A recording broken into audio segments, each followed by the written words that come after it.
Lesson 3. In today's lesson, we will be learning about sculptural architecture. But before we get into the lesson today, let's quickly recap some of the things that we learned in our first two lessons. Lesson 3. In our first lesson, we learned that art elements or visual elements are used to convey meaning, emotion, or ideas, and usually each artwork falls into one of three different categories. Lesson 3. The categories that we learned about were representational, or figurative, abstract, and non-representational, or non-objective. In our second lesson, we also learned that not only can visual elements be used to convey meaning, but text itself can also be used as an artistic element to convey a message. We also saw some cultural examples, as well as a contemporary example. Now that we understand some of these concepts, let's learn about incorporating these elements and to create meaning through architecture. In this lesson, we will learn about sculptural architecture. Sculptural architecture is the use of sculptural techniques in the design of a building, bridge, or other such project. It is considered an arrangement of materials into form and space to turn them into information.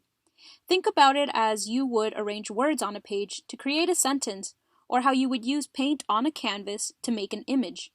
We can think of architecture as a concentration of information assembled into built form. There are many ways that artists or architects communicated a message through their architectural forms. Lesson 3. Let's take a closer look at a Roman basilica. Lesson 3. In ancient Rome, the basilica was created as a place for tribunals and other types of businesses. The building was rectangular in shape, with the long central portion of the hall made up of the nave.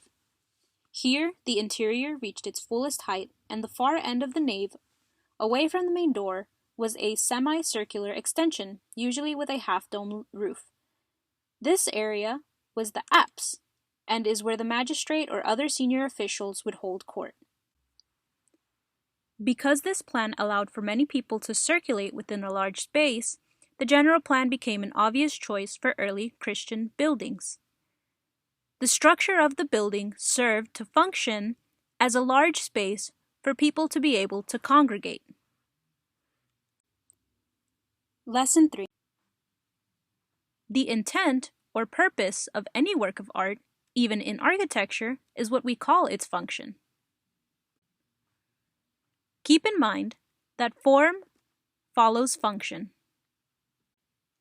meaning that the form art takes is based on its intent or its purpose, whether the design is functional, decorative, or to allude to the infrastructure of an object.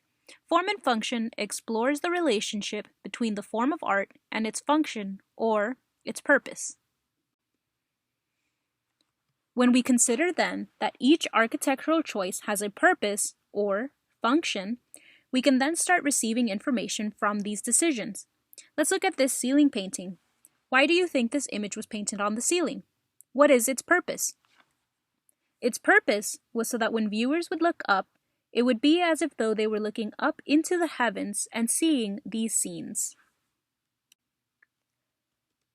Form is one of the 7 elements of art, which are the visual tools that an artist uses to make art. Form connotes something that is three-dimensional and encloses volume, having length, width, and height. You could think of form as the three-dimensional version of shape, which is two-dimensional. Lesson 3. Form is most closely tied to sculpture since it is a three-dimensional art and has traditionally consisted almost primarily of form. Just like two-dimensional shapes, form can be geometric or organic. Lesson 3. Geometric forms are forms that are mathematical, precise, and can be named, as in basic geometric forms: sphere, cube, pyramid, cone, and cylinder. A circle becomes a sphere in 3 dimensions, and a square becomes a cube, a triangle becomes a pyramid or a cone. Geometric forms are most often found in architecture and the built environment, although you can also find them in natural environments, like the planets being spheres, or small geometric patterns in snowflakes. Lesson 3. Organic forms are those that are free-flowing, curvy, sinewy, and are not symmetrical or easily measurable or named. They most often occur in nature, as in the shapes of flowers, branches, leaves, puddles, clouds, and animals. Lesson 3. Now that we understand our terms and vocabulary, let's look at two contemporary artists that are well known for their sculptural architecture. Lesson 3. We'll start first with Maya Lin, an architect and sculptor. Lesson 3. Maya Lin is well known for her design of the Vietnam Memorial in Washington, and she also created a memorial for the civil rights movement. The design was inspired by King's "We will not be satisfied until justice rolls down like waters and righteousness like a mighty stream" from the famous "I Have a Dream" speech. The concept revolves around water having a soothing and healing effect. The connection between this interaction plays as a metaphor for the way we interact with history itself. Different people gather around the table and can interact with the table and the water, leaving ripples and effects.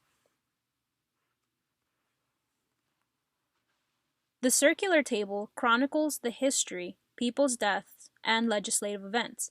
It begins with the 1954 Brown versus the Board of Education and ends with the assassination of Martin Luther King. Think about the circular shape of the table and the direction each event is written. Doesn't it resemble a clock? This can point to time or history. The choice to also create a circular memorial, according to the artist, conveys a sense that it is an ongoing struggle. It is not a closed timeline. It is ongoing. On her choices, Maya Lin states, "I needed something to connect the past, which would be the history, which became the water table, with the talk about the future, which is the quote, and then the water pulls them together symbolically." Lesson 3. Remember Jenny Holzer from our previous lesson? Lesson 3. Last time we mentioned that Jenny Holzer used phrases and quotes called truisms into her artwork. Lesson 3. Jenny Holzer's truisms are truths that lie at the boundary of truth and our perception of truths in the postmodern landscape. Placing her truisms in a public space emphasizes the many non-truisms that are fed to us every day through a mass media, advertising, and marketing. Holzer places her truisms into many public places, challenging the viewer or us to think critically to the information that we are receiving from all of the media and advertisements in our daily lives. According to Holzer, a good truism has to do with both where it is seen and what it says. So let's take a moment to consider. Here, we see two different truisms by Jenny Holzer in two different areas and locations or medium. How does the meaning of her truisms change with the setting? What comes to mind when thinking about the stone bench? What about the LED light? Where do you normally see these objects? What are these objects normally used for? Where are they usually found? Thinking about these things, how does the truism then have a connection to all of these questions? What does it mean? What do you think about? What message is Jenny Holzer trying to convey? Think about these questions as well, as you will get into an art-making activity where you yourself will have to think about what you're trying to convey with your audience. What materials will you need to use? What quotes, if any, will you be using? What locations will you be placing your sculptures in? So, let's get into our art-making activity. Okay, so for our art making activity and for our project, we will be spending a couple of days working on this project. For today, We're going to be doing the first half of it, which is to do your research, a couple of sketches, and then finally create a 3D blueprint of how you are going to make your final project on. So, your final project is going to be a real 3D mini model of a sculptural architecture that you guys will be making. And you can work in groups for this project, or you can work by yourself. It's up to you if you want to do either or. But what you're basically going to do is the first part, like I said, you're going to be doing research on a historical event or in a current event over a topic that you feel is important. And then you're going to be creating your own mini site sculptures over that theme or topic. I'm showing you guys something that I've already made on this website over a theme that I find important. And it's not a historical or current event because I don't want you guys copying what I already have. The theme was anxiety. And so this is kind of a representation of anxiety, or the experience of anxiety. And so I'm going to be recreating this for you guys just to give you guys an idea of the thought process behind what I was doing so that you guys can get an idea of what you guys can do when creating your mini 3D sculptures. But like I said, the first part is a creating your doing your research first with your group or individually, and then creating sketches of your idea. So before you even start on the project, you need my approval before starting on the project so that I know that you are correctly grabbing the appropriate themes for this project, and then we can discuss and I can help you guys out, figure out where to go from there. So you're going to be doing research, and then you're going to pick a topic or a theme of what you want to communicate. And once you do have your theme and topic, what you're going to be doing then is kind of pulling keywords for your topic or theme that you will then be using to start creating your project. And we're going to do sketches on these first. But then once we do get these sketches, once we do get our ideas down, the kinds of materials that we want to use, the kind of forms that we want to use, we will then start creating a blueprint of our 3D model. And our 3D model blueprint online serves as its own sketch. So you're going to have 2D sketches, but then you're going to turn those 2D sketches into a 3D sketch so that when we do create our final project, we're going to have an idea of what it'll look like as a 3D piece. Because I think it's easier to be able to see a 3D model as a sketch than a 2D. It's a little bit more confusing. So I think this will help you guys understand how your figure is going to look like, how it's going to interact with the other shapes inside of it, and so on and so forth. So I'm going to do this little tutorial, and I'm going to start kind of recreating the sculpture that you guys saw at the beginning to give you an idea of the different things that you could do on this website. Um, and so the first thing is I'm adding this cube. So I basically added this cube from this bar here, the little cube on the side. So you can add different shapes here. And what I'm actually going to add is this circle plane because it's going to help me. I'm going to create walls around in a circle. Um, and so I'm also going to be discussing some of the things that I was thinking about when creating my sculptural piece. So, like I said, I was thinking that my theme for this project would be anxiety. It's something that I used to struggle with as a teenager. And my journey has been great. So I'm trying not to make this a dark topic, but it is something that I struggle with and I do resonate with a lot. And so I wanted to create something that talked about my experience through that and do it through as a sculptural piece. So here I'm creating this plane, a circle plane that I pulled down from here, but you could do a square one. There's also a shadow plane that's here on the side as well. Um, they got a bunch of different options, the infinite plane and shadow plane. And so on this side, if you notice, you get a couple, everything that you're adding to your grid here pulls up on the side. Um, And here you have this stretch, which I'm not sure what it is. I'm going to get rid of it. So on this little corner, you get options on what you could do with that specific object. So here's the object that it's referencing. It'll highlight it in yellow for whatever it is that you click. So this box here, if you wanted to mess with it, it'll highlight it in yellow so that you know which box you're messing with. Circle plane gets highlighted in yellow, and then these little arrow toggle arrows appear so that you can mess with it, and so on and so forth. So I'm just going to delete all my unnecessary things that were there beforehand. And so you can delete it this way. But I found that you can also you can hit Control Z, or what the same keys that you would do to undo. You can hit the same buttons and see here. Let me do something. See, if I make this bigger, but then I hit Control Z, it goes back to normal. So I'm undoing all of that, but you can just as easily also hit here to delete or do other things to the shape. You can duplicate it, and now you have two different boxes. When you duplicate it, it stacks on top of each other, so you have to separate them if you do duplicate it. But there it is there.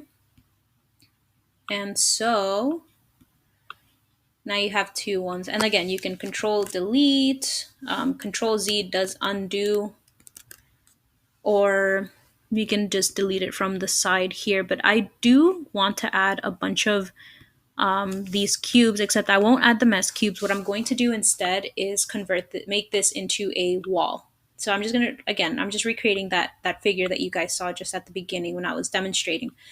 So these arrows help you shape your original object. So if you hit here, it makes it taller.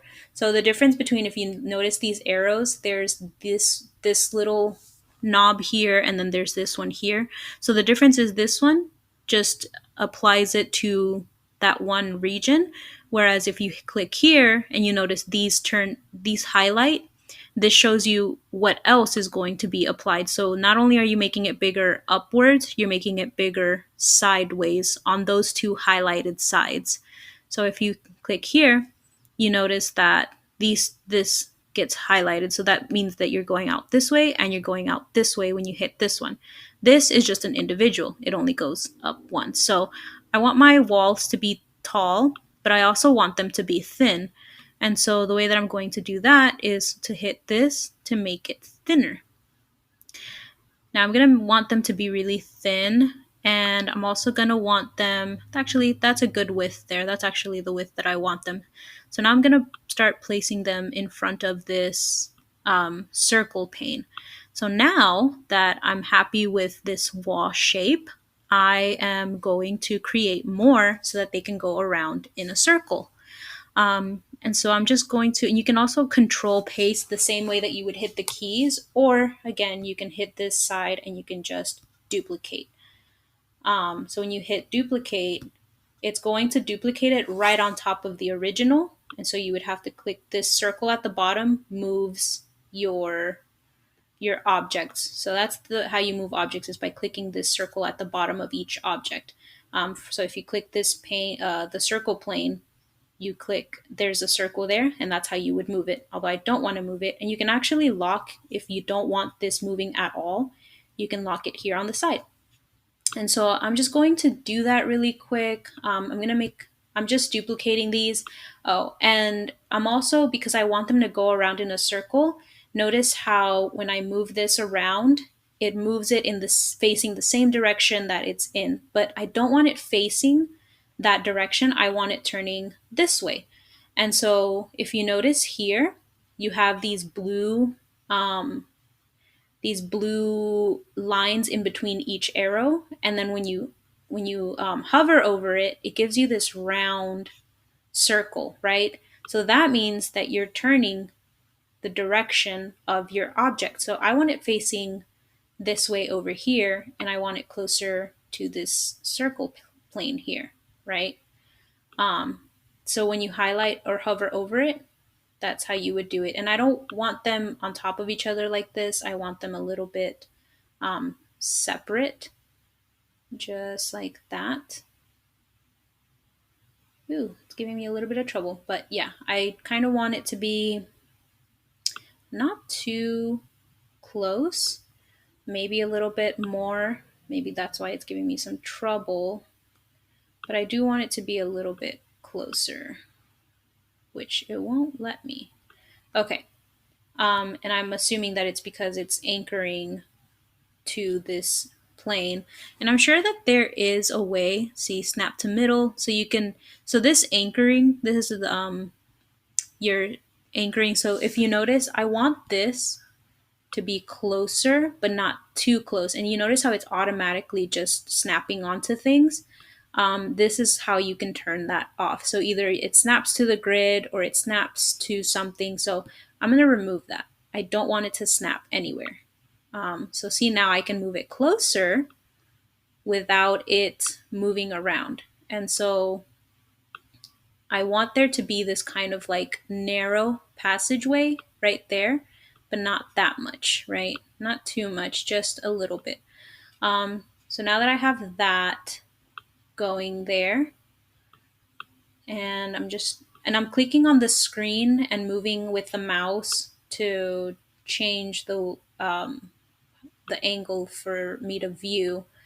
And so again, like I said, this changes the direction. Now, if you notice, there's also the one that goes, so you have your length, width, and height. So length pink, width green, height is blue. All right, they could be um, length and width, but you see these. And so those are the different elements that you can change on here. So you can change the direction that your object is facing through this. Oh, it didn't do it. Through this. See? And then notice that you have two other ones here and here. So you can change it side to side, or you can change it the other side to side. So now you can change it this way. So you can, and I feel like that didn't give a good idea of the kinds of changes you can make, but here's a different angle. So this moves it that way, right? This moves it that way. And then this moves it side to side. So that's how you can manipulate it. And I wanted it back to, and I'm just undoing what I did there, right?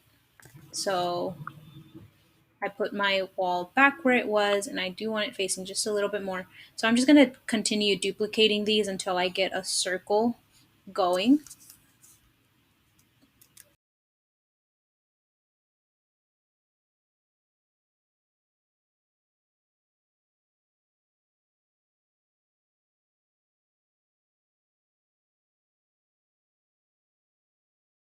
So like I said, I just duplicated them. I copy pasted the same way that I would copy paste like on a Word document. So it's the same keys. And so, like I said, I'm just having them be kind of next to each other in a circular way. Um, and I didn't use any other keys that I hadn't already talked about. So that's why I kind of just skipped forward a little bit.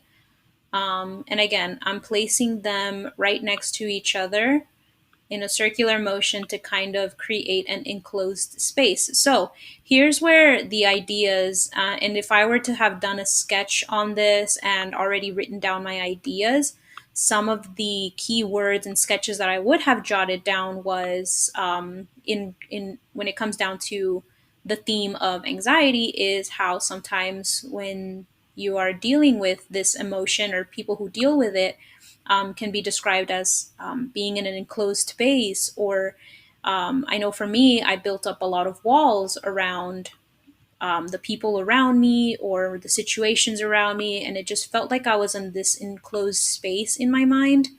It felt tight. It felt overwhelming. So I'm just getting rid of that wall there. And so that's the idea that I kind of want to have when it comes down to this theme is I want it to feel like an enclosed space.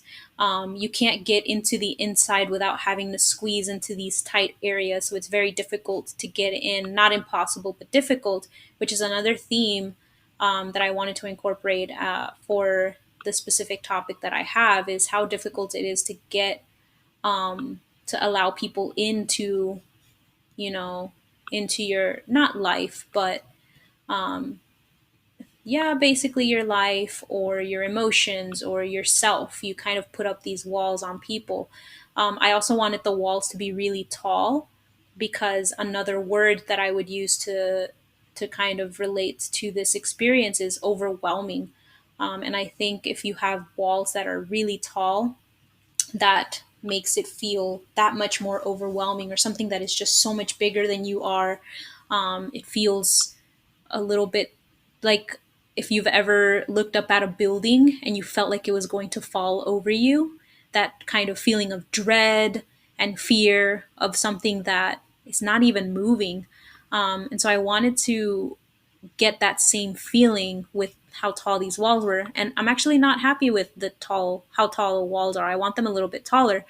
But since I've already duplicated them, it's going to be really, really difficult to select one of them, for example, and then start making that tall. Oh, I actually moved it for me. Um, Now, if I wanted to make this taller, then I wouldn't want to go individually, one by one, making it taller. You know what I mean? So here is another trick to kind of, if you wanted to edit these. So on the side over here, you can see that each wall is its own box. It's titled box, right? And every box, when you hit on the side, your layers, these are called your layers. So when you hit them on the side, it highlights the particular one that you are working on as a yellow outline. And so another thing you could do to keep your things organized is you can create a folder to group things. And so you can add all of these walls into this folder here as a group. And so now when you work on just one of them, it applies the changes to all of them. So now I have this group, and the group is this entire set of walls here, right? And so if you notice, these little buttons here also help you determine what you can do with these walls. So you can hide them, and now they disappear and they're not there. So you can focus on other things without them being there. You can also lock them so that if you needed to work on anything, you could not accidentally move them or alter them in any way now that they're locked. See how I'm trying to click on them? And they won't let me because they are now a locked figure, just like I locked the plane. So I'm going to unlock them because I do want to work on them. And then again, you get more options here to that you can move them around. But now that they're in a group, just note that every change that you do on one of them applies it to all of them. So like I said, I wanted them to be taller, right? So that's what I'm going to do. I'm going to make each wall taller. So to do that, I'm just going to click on this and apply it. And for some reason, it did not apply it to all of them. So see, this is a learning curve. This is a learning experience. So let me see why it didn't do it. Hmm.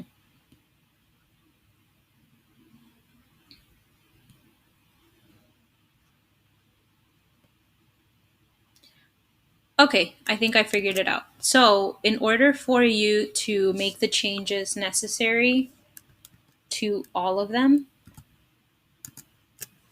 you would have to select group. So, you can select group and see how now they are all highlighted. So then now that you make one taller, you make all of them taller. So I like that. I like how tall these became. So if someone were standing in here, these would feel kind of overwhelming and a little bit scary to be surrounded by all of these.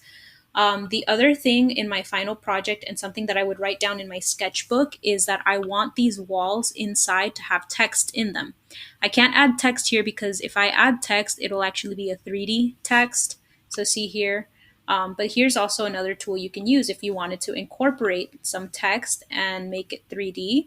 So if I grab this really quickly, so here's, if you wanted to have some text here on the outside, and I know that we've seen, like here in Texas, we see like those big sculptures. So this is another thing that you could do if you wanted to do text.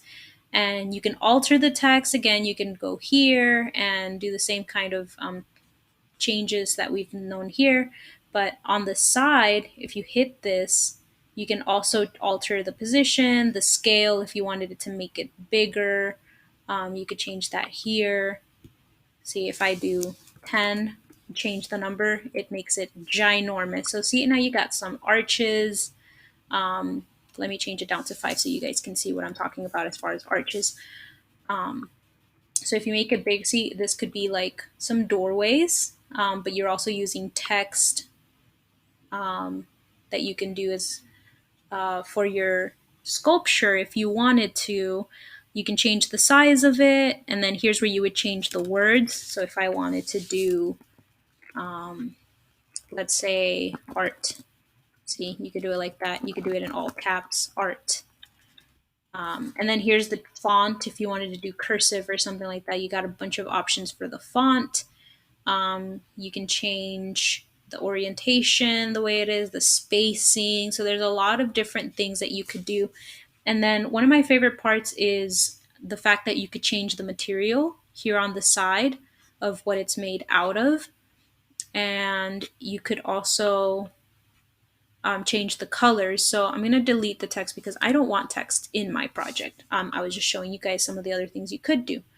So but because I don't want 3D text, I actually want written text on the inside of these walls. That's something that I would jot down on my sketchbook. And the reason that I want text on the inside is because I know in experience with anxiety, your mind plays a lot of replays a lot of worries or unrealistic worries in your head, or these different things. And I, when I journaled, I used to write all of these things down. And so maybe that's something that I would want to incorporate into the sculpture, is all of the things that I would tell myself that I now realize were false. They were not true. They were not real. And maybe I could write some of those quotes down here inside the walls to kind of tell the story of what it's like to be on the inside. So I guess you could say the sculpture is from the outside, the perspective of what people see on the outside, and from the inside is the anxiety and the experience of being inside someone's mind who has that experience. And so that's really what I want to do, is the outside is what people see, the inside is the experience and the emotions and the feelings of having that experience with anxiety. And so that's what I would want to do.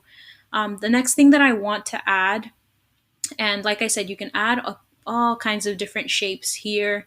And then, I could do this shape here. And see, now I want to work on this shape, but these walls are in the way. And so in order to kind of get rid of them, is I would hide them and lock them so that they don't get in my way, but they're still there. I've done the work. And so what I'm going to do with this shape is kind of this donut shape, is make it thinner. I mentioned that I wanted to, in another thing that I would have written down on my sketchbook is that I want it to be almost like a bowl, maybe, or just something there in the middle that's kind of flowing with water. And so if I can't get a bowl, I would probably, let's see, not a tube, not a cube either, but it doesn't look like there's something similar to a bowl. But if I wanted to change it, like I said, this is a sketch. It gives you an idea of the things that you would want to add. And so I guess I would do something like that. Let's see what changes I could make to it. I would probably consider materials. I would probably want it to be probably red, because let's say the bowl is like you have to think about what the bowl might represent, and maybe a pink color, or maybe purple, just to kind of, because purple is my favorite color and it's almost a representation of my brain or my mind, myself. So I'm gonna do like the pretty purple is what I would call it, because it's my favorite kind of purple. So I'm gonna do this kind of like darker purple, and that will be kind of a representation of myself or my mind. And then I would want to add water to kind of, I remember journaling about how it almost felt like it just seemed like it kept pouring and it kept filling and filling and filling up until I had to release it. So it was like being a cup being filled with water until it couldn't take any more water and it just poured out, is what I would describe my experience as. Um, and then I would also want to add a sphere in the center of kind of like representing the weight of dealing with such an emotion. And I would make the sphere this kind of metallic, probably, yeah, metallic material. And see, I want to make this sphere just bigger on all sides. So the way that I would do that is find the one that makes all of it bigger. So here it highlighted in which directions it would go. So I would make this pretty big to kind of symbolize how big, or the weight of dealing with such an experience. And like I said, metals to me kind of represent weight or heaviness. And so here you have metalness, and I would probably amp this up to maybe 10 to be a metal. I would make it probably a red metal, to symbolize, if it is symbolizing the anxiety emotion or the anxiety, I would probably say that it's like an orange red, this kind of like warning, kind of warning emotion. It's like warning, warning, danger, danger is what I would describe the experience as. So I feel like red or orange would symbolize that for me. And so again, metalness, I feel like it needs to be more metallic. So I would probably again change the number, to be more and more metallic, based off of how metallic I want it to be. So here we go with 40. Maybe we could go 50, and I could keep changing the numbers if I wanted. I really like that on its own right there. So I really like that, and that's how I would do it. Um, so that's how I would have the center, and then it will probably have water on the side, but because I can't add water here, I would just simply write it down in my notes, and when I make my 3D model, I would do that. So now I can show you what the outside looks like. And so now what are these, the material, I have to start considering the material that these walls are going to be made. So I'm going to unlock it now so that I can work on it, and I can lock everything else so that I don't accidentally mess with them. And so now these walls are going to be probably black, because I really like that idea of like how how it feels like on the inside. But I would probably want the inside to be black, or um, or a darker color, because again we're talking about the experience. But I would want it to be metallic also. And let's see what it happens when I do 100% metallic. It makes it really opaque, so I don't like that. Um, so let's go back to 50. I did like that. And then what, there we go. See how it looks kind of metallic, shininess. So I really, and again, you're making choices, so the shininess of it makes it seem that much more, like a wall. It's reflective, so a lot of it is, when you're stuck inside your mind reflecting on all of these quotes and these texts, and you're applying it to yourself, it really does change the image of yourself. And so that's another thing that I'm considering when making this sculpture. I do want it to be a double-sided material, so I'm going to turn that on. And I also want it to be transparent because I want it to have a feel of looking in from the outside and seeing something, and then the difference between what it looks like on the inside. And so I want it to be a transparent material. So I'm going to bring down the opacity. I don't know what I did there. Let's see. Okay, so I'm going to bring down the opacity for this down to maybe, how transparent do I want it? Let's bring it down to halfway and see what that looks like. Okay. So there's that. If I had a choice, I would make this like a double-sided mirror so that from the outside you could see in, very transparent, but you couldn't see from the outside, from the inside out, just to kind of give you that feeling of being, once you're inside, you're trapped, but on the outside, everything looks fine and normal. And so that's what I would do for that. So then you could add lighting as well. If you add here, you could and again, there's many options. I would recommend you guys play around with some of the things you could do here. You could also bend, twist, do all kinds of things to your shapes here. The lighting isn't something that I was able to figure out, but I know I did add lighting from the inside. So here, let me see if I could add some lighting.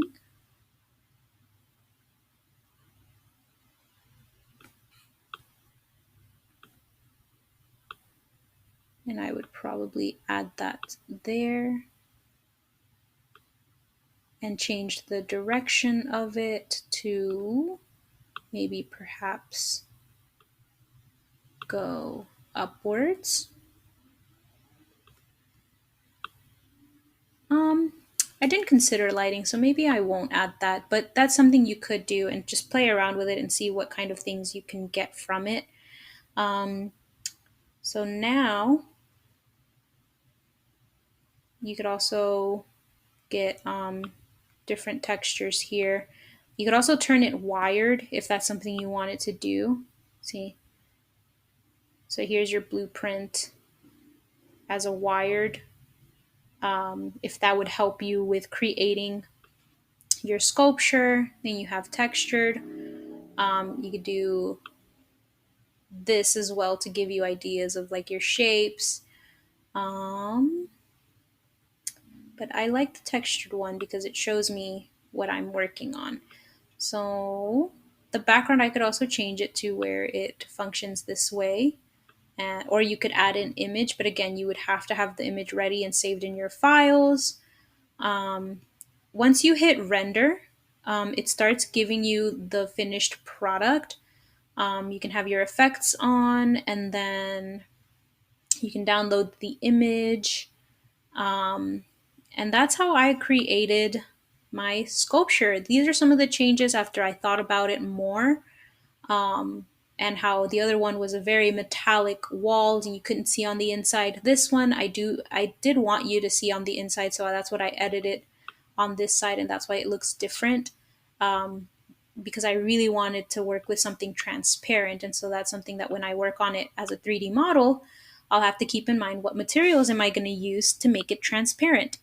But that's how I went about making this project. You guys will have to come up with your own ideas, your own words, your own forms, and apply it to this 3D blueprint. And remember, this is going to be your sketch. So some of the things that I haven't included are the idea of having water, the idea of having text on these walls. And then when we make our 3D models, we'll have tiny people and the setting as well for where your 3D model is going to be. So that's your tutorial for this, and I'm excited to see what you guys are going to come up with. Remember, the first part is doing research first, and then getting your ideas down in sketches, colors, materials, words that incorporate to your theme. And then when we do get all of that done and you get your 3D blueprints done, we're going to move on to creating our actual 3D models. But until then, good luck, and let me know if you guys have any questions.